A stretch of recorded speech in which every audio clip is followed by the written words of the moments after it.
du mois de mai 2025 qui était composé de 23 livres. Alors oui, d'après le temps de la vidéo, vous dites, mais il n'y a pas 23 livres dans cette vidéo. Non, en effet, c'est vrai, puisque le mois de mai est toujours le mois des Imaginales. Et ça fait 3 ans que j'y vais, ce sera la 4e année en 2026. Du coup, je vous présente chaque année, quelques jours après, ma vidéo avec tous mes achats livresques. En général, je vous mets les photos aussi des auteurs que j'ai rencontrés, quelques petits plans du festival. Et étant donné que l'année passée, j'avais acheté 15 livres aux Imaginales, je me suis dit, est-ce que je les représente dans cette vidéo, sachant que ça fait 23 livres et là, on en a pour plus d'1 heure, alors que c'est un peu redondant, puisque j'ai déjà fait fin mai, début juin de l'année passée, ou est-ce que je vous présente juste les autres livres qui sont arrivés, c'est-à-dire les 8 autres. Et c'est l'option que j'ai choisie. Je vous mettrai en barre d'infos et si j'y pense le petit avec la vidéo des Imaginales complète où vous aurez donc bien sûr mes achats qui se sont ajoutés à ma bibliothèque. Et donc ça va aller assez vite et on commence tout de suite avec Paris-Brest, Sentiments et Tasses de thé chez Twinkle Édition de Sylvia Duclosel. Sylvia Duclosel, très jolie édition reliée que j'ai reçue grâce à la campagne Ulule où j'ai participé avec un joli jaspage. C'est normalement toujours Laetitia Arnaud qui fait les illustrations, les pages de garde, le jaspage. Alors celui-là n'est pas encore lu. Du coup, mamie l'a lu par contre. On nous dit 1986. Quand Gwenola quitte sa Bretagne natale, elle pense que son destin est tout tracé. Elle va étudier dans la prestigieuse université de la Sorbonne pour tenter de décrocher une licence d'anglais. Mais ses objectifs sont bouleversés dès son arrivée à Paris, lorsque ses yeux croisent un énigmatique regard gris. Qui est cet homme que la vie va mettre plusieurs fois sur son chemin? De Douarnenez à Paris, en passant par la forêt de Brocéliande et un manoir à Londres, Gwenola va se retrouver dans un tourbillon d'émotions. Entre rencontres bouleversantes et désillusions, elle découvrira la force de la résilience et l'espoir de savourer le bonheur auquel elle aspire tant. Voilà, donc ça c'est de Sylvia Duclosel aux éditions Twinkle, Paris-Brest, Sentiments et Tasses de thé. Premier livre qui n'est pas encore lu, vous allez voir qu'il y en a quand même plusieurs dans ce petit book-haul, même si au final il était gros le book-haul. Deuxième livre, auto-édité cette fois. Cœur glacé, le tome 2 d'Élodie Faidherbe, une grosse brique en relié. Le premier, je l'avais pris en brochet via Amazon. Il faudra que je le rachète, puisque les éditions reliées, en tout cas pour Cœur glacé d'Élodie, contiennent des illustrations. Est-ce que je vais vous en trouver une? Et voilà une des illustrations qui n'est pas trop sexy pour vous la montrer.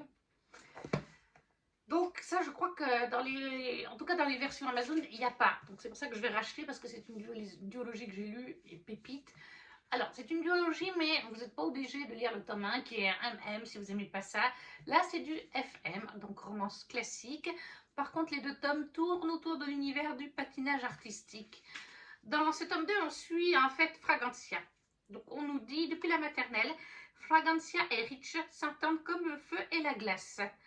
Elle, sérieuse et ambitieuse, ne rêve que d'une seule chose, décrocher l'or aux Jeux Olympiques, en patinage artistique, à n'importe quel prix. Lui, surdoué et sexy, ne veut qu'une seule chose, remporter le cœur de la belle folle espagnole, quitte à devenir une épine dans son pied patin. Quand leur entraîneur les oblige à s'associer, Fragancia n'a d'autre choix que de supporter son ennemi de toujours. Sur la glace et dans l'intimité, forcée de cohabiter avec son partenaire, elle découvrira, au fil de leurs entraînements caliente, une vérité qu'elle n'aurait jamais imaginée.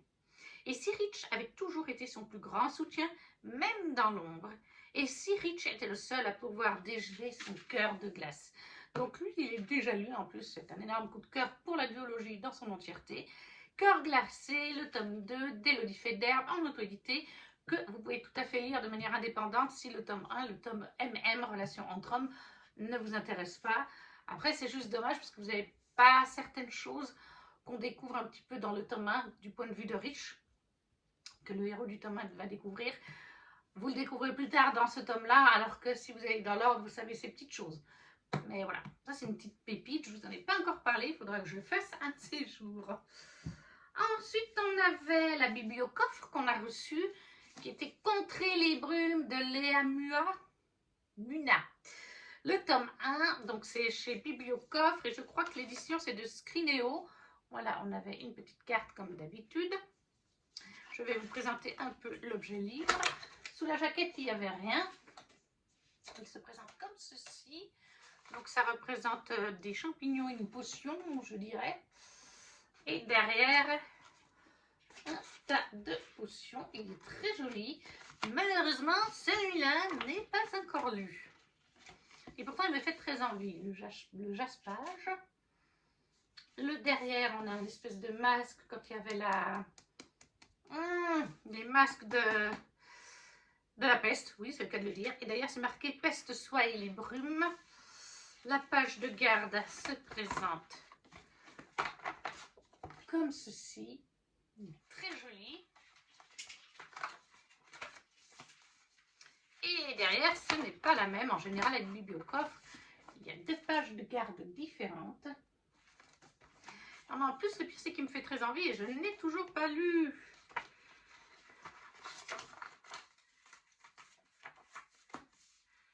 Je vais juste voir si c'est bien Scrinéo. Oui, c'est bien un Scrinéo. J'avais une petite crainte tout d'un coup que ce ne soit pas un Scrinéo. Et celui-là, donc, je ne l'ai pas encore lu, malgré qu'il me fasse très envie et qu'il soit très beau. On nous dit, dans l'amertume, une étendue de brume mortelle, les chimères rôdent. Je suis désolée, elle mange encore une fois ses croquettes. Elle choisit toujours ce moment. Clairvy, domestique sur le guet de mort, passe ses journées au service de Messer Senok, un éminent alchimiste. Entre préparation du feu bleu et relevé du front brumeux, toutes les précautions sont bonnes pour se protéger de l'amertume avec un A majuscule. Juste avant la grande marée, les hommes du bastion découvrent l'existence d'un chiméron, un hybride mi-humain, mi-chimère. Les inquiétudes s'accroissent avec la montée des brumes. Quelles sont les véritables intentions de cette créature? Lorsque Clairvy découvre qu'elle a des facultés similaires à celles du chiméron, tout se bouscule, un lien se tisse entre eux, et elle doit maintenant choisir entre son cœur et ses devoirs. Et si le chiméron n'était pas une menace, mais la preuve vivante d'un salut pour l'humanité? Donc voilà, Contrer les brumes, le tome 1. Comment s'appelle-t-il? Le guet de mort de Léa Muna, aux éditions normales chez Scrinéo, mais là c'est l'édition Bibliocoffre, qui est un coffre qui sort tous les 3 mois, une box, avec une réédition collector, jaspé, jaquette, etc., d'un ou d'une autrice française, que ce soit en maison d'édition ou en auto-édité d'ailleurs. Ils l'ont encore dit l'autre jour, si des auto-édités veulent collaborer avec Bibliocoffre, il n'y a pas de souci. Pas lu. Pour l'instant, on en a 3, un seul de lu. Après, je me suis pris un tome 1 et un tome 2, mais je les garde pour l'instant au chaud parce que j'ai une autre saga, 2 autres sagas de l'auteur en cours. Et j'essaye maintenant de ne plus avoir 36 000 sagas des auteurs en cours. Et je les ai trouvés en occasion sur Vinted. C'est le coup de bol. Je les ai trouvés sur le Vinted de Bruno Art Gallery, qui colorie, qui est un très connu de l'univers du coloriage. Je me suis abonnée à lui parce qu'il allait mettre en vente des stylos, des crayons, voilà, à prix réduit, parce qu'il les avait testés pour des marques. Et en fait, j'ai vu qu'il avait aussi des livres. Il lit aussi beaucoup. Et il avait ses 2 premiers tomes de T.J. Klune, de Les Extraordinaires, tout simplement. Et ça, c'est le tome 1, du coup. Et il avait le tome 2, qui est donc L'Embrasement. Voilà. Ils sont comme neufs. Hein. Je ne sais même pas s'il les a lus, parce que vraiment, on dirait qu'ils sont comme neufs. Et je les ai eus à un prix super abordable d'occasion, Vinted, donc grâce à Bruno Art Gallery. Comme quoi, des fois, vous venez pour du coloriage et vous repartez avec 2 livres. C'est vrai que sur le coup, je m'étais dit, non mais au mois de mai, t'as abusé, parce que je les ai acquéris après les images. Et puis en fait, non mais j'ai dit, je peux pas les laisser passer. Genre, ils valent 25 € neuf. Oui, les 2. Donc ça fait 50 €, les 2. Et j'ai dû les obtenir, je crois, pour 35 €. Alors à un moment donné, il ne faut pas chipoter. Je me dis, voilà quoi, tu économises 15 € pour les 2 tomes de TG. Et en plus, c'est les 2. Souvent, ils sont séparés. Donc, je ne vais vous lire que le résumé du tome 1, mais je vais vous présenter les 2 tomes. Alors, dessous, il se présente comme ceci. Vous avez une jaquette, oui. Marquez les extraordinaires. Comme toujours, de Saxus, parce que c'est pas ces de Saxus font un super travail pour les TG Clown. C'est très coloré la couverture, je trouve, dessous. Après, vous avez toujours la même image chez De Saxus pour le devant et le derrière. Je vais quand même vérifier, mais généralement, c'est le cas. Oui, ça l'est. Et pour le tome 2, lui aussi est très joli. J'aime beaucoup les tons qui ont été choisis dans cette saga. Vous avez la jaquette réversible avec le titre aussi, les extraordinaires, l'assemblement. Et donc, voilà, lui il se présente comme ceci. J'adore ces couleurs. Je surkiffe les 2 tomes là. Il me manquera le tome 3 du coup. Donc je me mets une alerte Gilbert. Et là vous avez plutôt un paysage de nuit dans une ville, je dirais. Donc je ne vais pas vous lire par contre le tome 2, hein, c'est sûr. On dit juste dans le tome 2, il suffit d'une étincelle pour tout embraser. Voilà. Le tome 1 nous disait: certaines personnes sont extraordinaires, d'autres sont juste extra. Et on nous raconte donc: il n'est pas rare de voir le ciel de Nova City s'illuminer sous les combats opposant Shadowstar et Pyrostorm, les 2 extraordinaires ennemis qui n'hésitent pas à user de leur pouvoir, défiant l'imagination.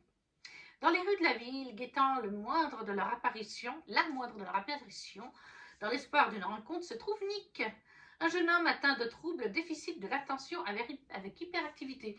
Donc en plus, encore une fois, TG Clown nous met de la représentation de la diversité. Pas forcément sexuelle, hein. C'est souvent le cas avec TG, mais là, on parle plus généralement, voilà. Il est également l'auteur de fanfiction la plus populaire du fandom des extraordinaires. Son rêve absolu est de rencontrer Shadowstar, le faire tomber fou amoureux de lui et l'épouser. Et pour cela, il a une idée géniale. Enfin, selon lui, il va devenir à son tour un extraordinaire. Voilà, donc de toute façon, de la diversité et de la représentation par le côté LGBT, hein, on a bien compris, mais aussi avec donc trouble déficit de l'attention, avec hyperactivité. Je ne sais plus si c'est un TDAH ou quelque chose, TDH ou TD. Oui, ça doit être le TDH. TDH, oui, je suppose. Donc voilà, ces 2 premiers tomes, le 1 et le 2, eus en occasion, qui ne sont pour l'instant pas lus, comme je vous ai dit, de TG Clown chez De Saxus. Mais voilà, TG Clown, j'ai déjà le Clan Bennett. Il me reste le tome 4 là pour le Challenge Romantasy. Et après, il me restera les nouvelles. Mais les nouvelles, je crois qu'elles ne sont pas traduites ou seulement en e-book. Ou sinon, elles sont en anglais. Mais en français, je ne suis pas sûre. Et là, j'aurais fini un univers de TG. Et j'ai encore les contes de Verania où j'ai encore 3 tomes, je crois, à lire dans cet univers. C'est pour ça que je les ai mis de côté. À l'époque où je les ai achetés, je crois que je n'avais pas lu non plus Dans la vie des pantins de TG. Donc, c'est pour ça que je les avais mis de côté. Mais ils me font très envie. C'est du TG Clown. Je suis jamais déçue avec TG Clown. Ensuite, on passe à une BD que j'ai pris en occasion dans un vide-grenier. Titeuf, le tome 4 de Zep. Voilà, tout simplement. Il faut savoir que depuis petite, j'ai des Titeuf. Certains qui sont dans la bibliothèque abordable aux enfants, dans la chambre d'amis, ont plus de 25 ans. 35 ans même. Non, je vais avoir 45 ans. On va dire qu'ils ont 25 ans. En tout cas. Peut-être même un peu plus, mais certains autres sont plus récents. Et j'ai quand même... C'est pas ma saga de BD préférée. Faut le préciser. Ce sera plus les Grimoires d'Elfie et les Carnets de cerises. Mais j'aime quand même beaucoup Titeuf. Et je me suis dit, déjà un moment de ça, que je me suis dit, il me faut la collection complète. Et c'est-à-dire que j'avais une bonne dizaine de tomes, déjà acquises comme ça à l'adolescence, jeune adulte, etc. Mais il me manquait genre les 3 ou 4 derniers pour sûr. Entre deux, il y en a encore un qui est sorti. Et il m'en manquait 2-3 par-ci par-là dans les tomes déjà sortis pendant ces 25 ans, à peu près, quelque chose comme ça. Donc je les acquiers petit à petit d'occasion. Idéalement, j'essaie de les trouver dans les brocantes, bourses aux livres et tout ça. Mais j'en fais pas beaucoup. Et quand je tombe dessus, soit c'est des tomes que j'ai déjà, soit il n'y en a pas du tout. C'est pareil, il y a des fois à Intermarché, quoique je ne l'ai pas vu depuis 1 an et demi. Mais des fois à Intermarché, il y a un monsieur qui vient avec des BD à vendre d'occasion ou du neuf. Malheureusement, dans les Titeuf, c'est ce qu'il me dit très souvent, les Titeuf, ça se vend vite. en occasion. Et puis les grimoires de cerises, les grimoires d'Elfie, le carnet de cerises, c'est pareil, il en a très peu d'exemplaires. Et je les trouve jamais. Mais je persiste à ne vouloir les prendre qu'en occasion. Et du coup, bah là, c'est le tome 4 que j'ai trouvé dans une brocante. C'est un des seuls qui me manquait. Je crois qu'il me manque le 6, le 8 ou le 9, quelque chose comme ça.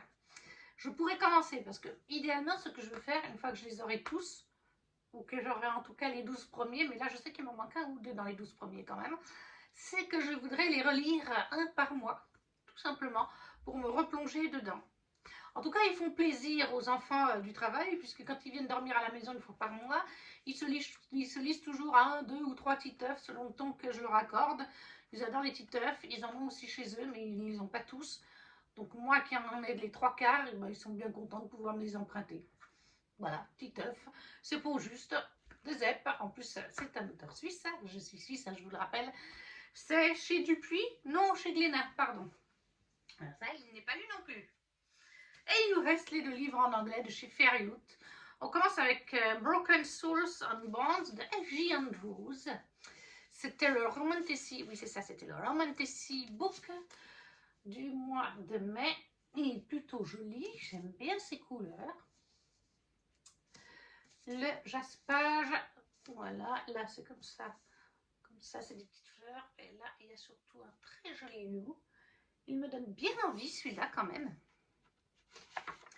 Par contre, je trouve qu'il n'est pas très bien noté sur Booknote. Le dessous se présente comme ceci, c'est la jaquette plus classique. Ensuite, c'est pas mon préféré au niveau du relié en lui-même. Bon, c'est sympa, ça change. Mais c'est pas mon préféré. Voilà.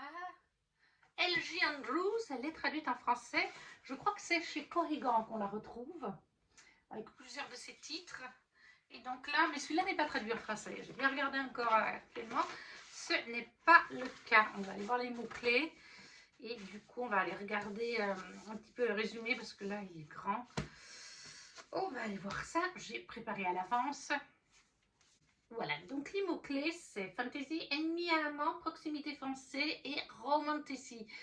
Des fois, les mots-clés ne nous aident pas vraiment, mais les notations, ouais, on est sur une note générale.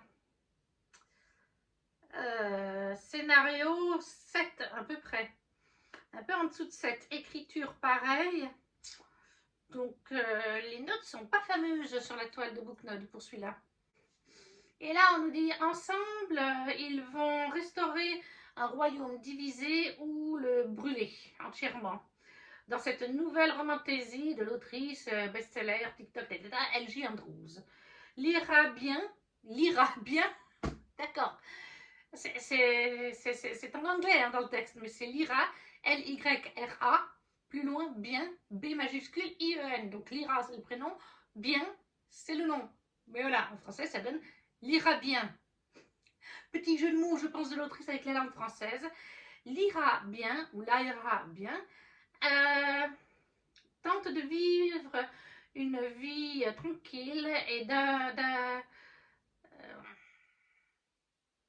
d'éviter l'attention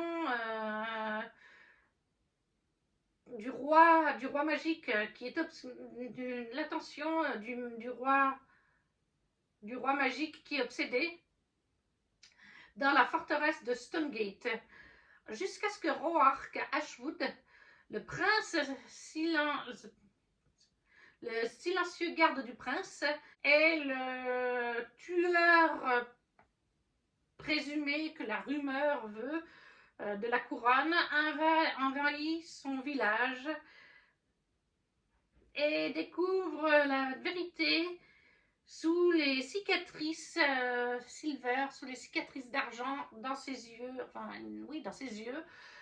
Pour sauver sa meilleure amie de la mort, elle est forcée de révéler ses habilités et elle doit immédiatement clamer le trône, the crown, donc la couronne, comme la prochaine Melder. Oui, c'est ça. Écoutez, voilà, c'est toujours un petit peu complexe de résumer, mais voilà, on est en tout cas avec une jeune femme, encore une fois, qui va cacher des pouvoirs et des secrets surtout face au roi. Voilà, donc lui, il n'est pas traduit, comme je vous ai dit.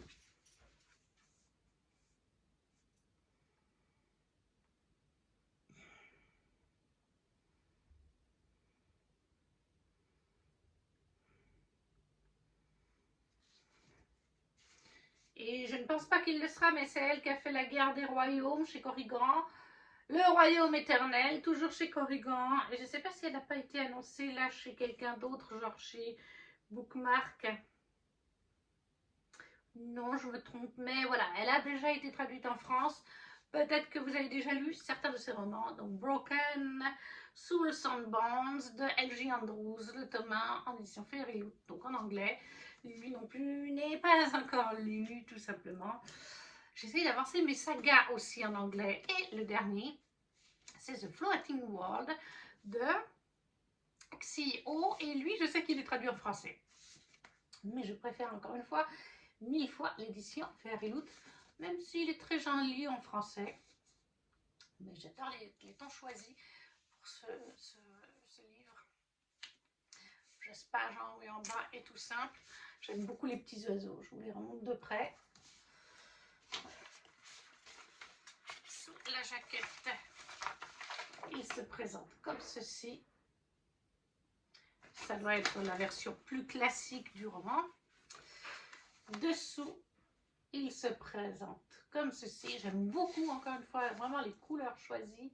C'est tout à fait le genre de couleur que j'adore. Et alors, les illustrations de pages de garde, il est canon.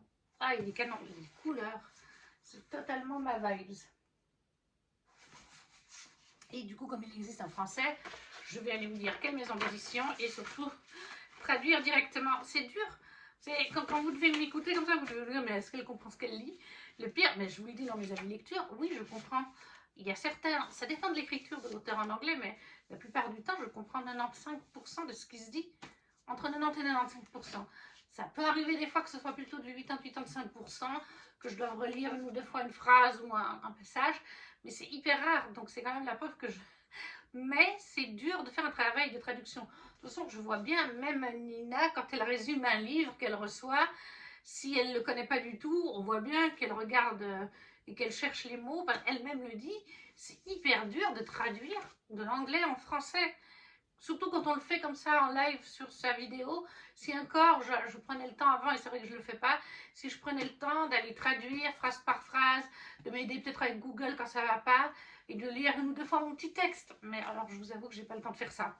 C'est pour ça que je vous le fais comme ça, à la wannabe to be to fly, là, je ne sais pas comment dit Nina, donc en live, sans avoir pris le temps, ne serait-ce que de le lire avant une fois en anglais.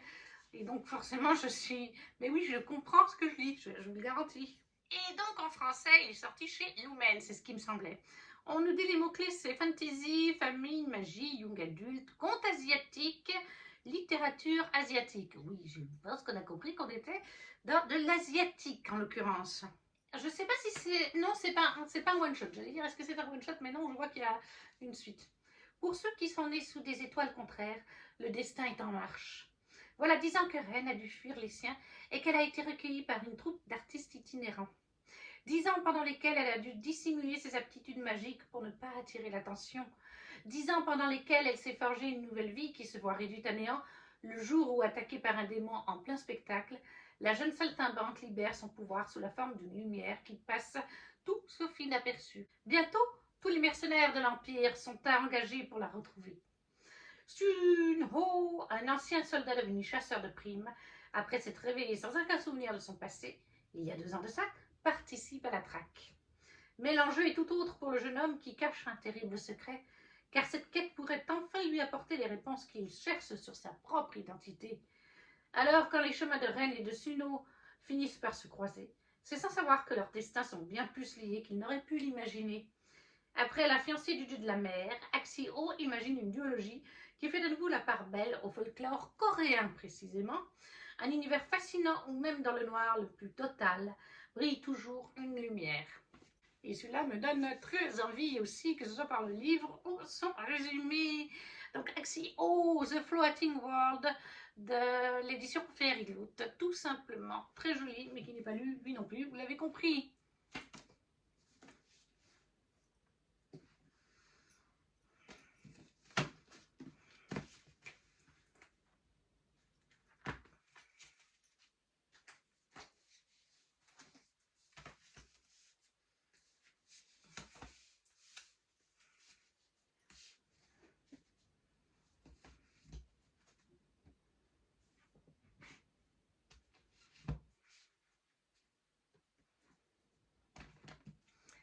voilà, cette vidéo est à présent terminée. Je vous ai donc présenté 8 de mes achats du mois de mai 2025.